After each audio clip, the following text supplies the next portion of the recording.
வணக்கம் நண்பர்களே. பணங்கதைக்கு உங்க எல்லாரையும் வரவேற்கிறேன். அதிர்ஷ்டம்னா என்ன? சிலருக்கு மட்டும் கிடைக்கிற ஒரு வரமா அது? இல்லவே இல்ல. இன்னைக்கு அதிர்ஷ்டத்துக்கான அல்காரிதத்தை நாம உடைக்க போறோம். இது நம்ம இந்த கோட் தொடரோட 37வது நாள். வாங்க ஆரம்பிக்கலாம். நீங்க ரொம்ப கடுமையா உழைக்கிறீங்க. ஆனா உங்களுக்கான அந்த பிக் பிரேக், அந்த ஒரு பெரிய வாய்ப்பு இன்னும் வரவே இல்லையா? கடின உழைப்பு தான் வெற்றியை தரும்னு சொல்றதெல்லாம் உண்மையா? ஒருவேளை நம்ம அதிர்ஷ்டத்தை பத்தி முழுசா தப்பாவே புரிஞ்சுக்கிட்டு இருக்கோமோ? வாங்க அதிர்ஷ்டத்தோட உண்மையான அல்காரிதம் என்னன்னு இன்னைக்கு தெரிஞ்சுக்கலாம். சரி, முதல் பகுதிக்குள்ள போலாம். அதிர்ஷ்டம் அது கட்டுக்கதையா இல்ல நிஜமா? நாம நினைக்கிற மாதிரி அதிர்ஷ்டம் ஒரு வாய்ப்பில்ல, அத ஒரு கணிக்கக்கூடிய விளைவா மாத்த முடியும். அது எப்படின்னு இப்போ விரிவா பார்க்கலாம். பெரும்பாலான மக்கள் அதிர்ஷ்டத்தை ஒரு லாட்டரி டிக்கெட் மாதிரி தான் பார்க்கறாங்க. என்னைக்காவது ஒரு நாள் அடிக்கும்னு காத்துட்டே இருக்காங்க. ஆனா அந்த டாப் 1% வெற்றியாளர்கள் இருக்காங்களே, அவங்க அதை ஒரு அல்காரிதம் மாதிரி, அதாவது ஒரு ஃபார்முலா மாதிரி பார்க்கறாங்க. அவங்க மின்னல் அடிக்கிறதுக்காக காத்திருக்க மாட்டாங்க. புயலுக்கு நடுவுல ஒரு மின்னல் கம்பியை உருவாக்குவாங்க. வித்தியாசம் புரியுதா? இந்த ஒப்பீட்டை கொஞ்சம் பாருங்களேன். ஒரு பக்கம் நீச்சல் வீரர், இன்னொரு பக்கம் சர்ஃபர். மூலதனம், அதாவது பணம், ஒரு பெரிய ஆறு மாதிரி ஓடிட்டு இருக்குன்னு வச்சுக்கோங்க. அந்த நீரோட்டத்துக்கு எதிரா நீந்திரவர் எவ்வளோதான் கடுமையா உழைச்சாலும் சீக்கிரமே சோர்ந்து போடுவார். ஆனா அதே நீரோட்டத்துல வர்ற அலையில சவாரி செய்யற சர்ஃபர் இருக்காரே, அவர் ரொம்ப குறைஞ்ச முயற்சியிலேயே பயங்கரமான வேகத்துல போவார். இதுல இருந்து என்ன தெரியுது? உங்க உழைப்பை விட நீங்க எங்க நிக்கிறீங்க அன்றதுதான் ரொம்ப ரொம்ப முக்கியம். சோ இதுல இருந்து நாம கத்துக்க வேண்டிய முக்கியமான பாடம் எதுதான்? அதிர்ஷ்டம்ங்கிறது வேற ஒண்ணுமில்ல, அது புவியியல்.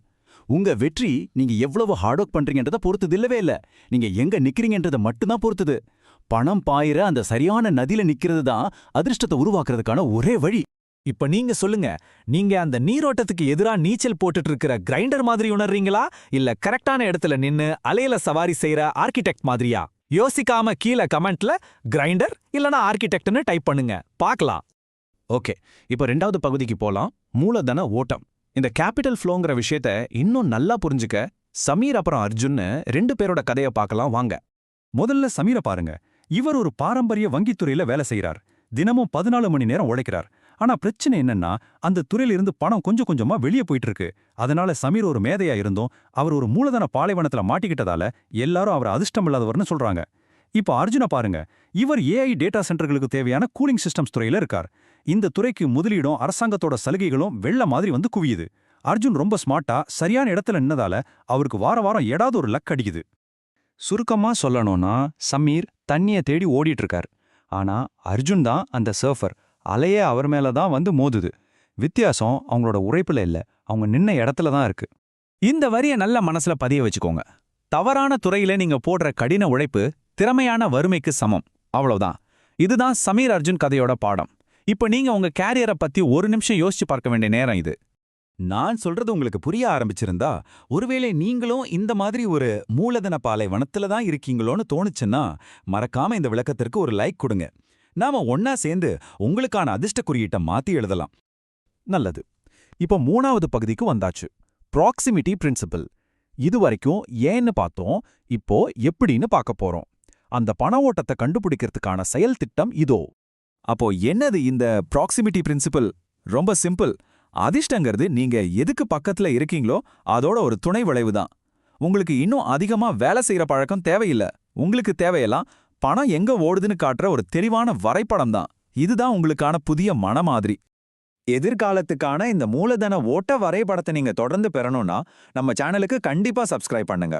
அதிர்ஷ்டத்துக்காக இனிமேல் வேண்டிக்காதீங்க, அதை உருவாக்குங்க, அதை கோட் பண்ணுங்க. உங்க பயணத்துல நாங்களும் கூடவே இருப்போம்.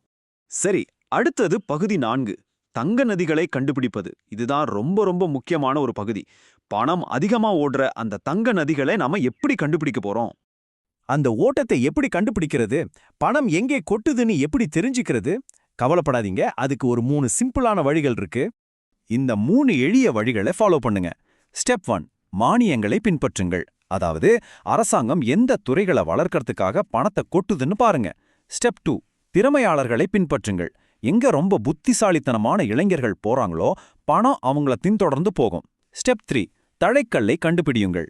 அதாவது தேவை 100 மடங்கு அதிகமா இருந்து சப்ளை ரொம்ப கம்மியா இருக்கிற துறைகள் எதுன்னு பாருங்க. நீங்க அந்த மாதிரி ஒரு தடைக்கல்லுல போய் நின்னுட்டீங்கன்னா அந்த மூலதன ஓட்டம், அந்த பண வெள்ளம் கண்டிப்பா உங்களை கடந்துதான் ஆகணும், வேற வழியே இல்ல. இதுதான் புத்திசாலித்தனமான நிலைநிறுத்தல்.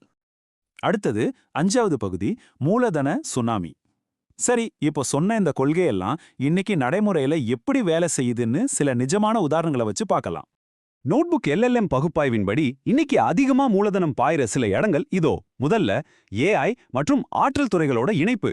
2வது நீண்ட ஆயுள் துறை, அதாவது லாஞ்சிவிட்டி செக்டார். 3வது இறையாண்மை உள்கட்டமைப்பு. இந்த துறைகள்ல தான் இப்ப பணம் மழையா கொட்டிட்டு இருக்கு. பாருங்க, அதிர்ஷ்டங்கிறது வேகமா நகர்ந்துட்டு இருக்கிற ஒரு போக்கோட பாதையில போய் நிக்கிறது தான்.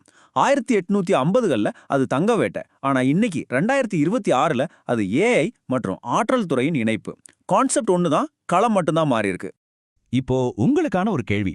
உங்க வாழ்க்கையில உங்களுக்கு கிடைச்ச மிகப்பெரிய லக்கி பிரேக் எதுன்னு யோசிச்சு பாருங்க.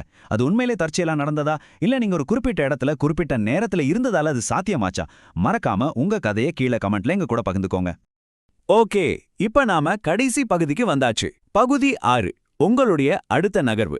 இன்னைக்கு கத்துக்கிட்ட விஷயங்களை வச்சு நம்ம எதிர்காலத்தை எப்படி திட்டமிடலான்னு பார்க்கலாம். இந்த அட்டவணையை பாருங்க. பழைய உலகத்துக்கும் புதிய உலகத்துக்கும் இருக்கிற வித்தியாசத்தை காட்டுது. பௌதீக ரியல் எஸ்டேட் இனி டிஜிட்டல் ரியல் எஸ்டேட்டா மாறும். கார்ப்பரேட் ஏணி இனி விர்ச்சுவல் முனைகளா மாறும். நாம வாடுற நகரம் கூட டிஜிட்டல் நகரமா மாறும். இதுதான் எதிர்காலம். இதுல தான் வாய்ப்புகள் கொட்டி கிடக்குது. நாளைக்கு நம்ம த கோட் தொடரோட 38வது நாள்ல டிஜிட்டல் ரியல் எஸ்டேட்டை பத்தி ஆழமா பார்க்க போறோம். ஏன் ஒரு டொமைன் பெயர் இன்னைக்கு ஒரு வீட்டை விட மதிப்புமிக்கதா மாறிட்டு இருக்கு, வர்ச்சுவல் நிலம் எப்படி நிஜ நிலத்தை விட அதிக வருமானம் கொடுக்குதுன்னு நாளைக்கு விலாவாரியா விளக்க போறேன். மிஸ் பண்ணிடாதீங்க. ஞாபகம் இருக்கட்டும், அதிர்ஷ்டங்கிறது சரியான நதியில நிக்கிறது தான். நீங்க எப்பவும் அந்த மூலதன ஓட்டத்துல இருக்க நம்ம சேனலுக்கு சப்ஸ்கிரைப் பண்ணி அந்த பெல் பட்டனையும் அழுத்துங்க. நாளைக்கு சந்திப்போம். அந்த ஓட்டத்திலே இருங்க.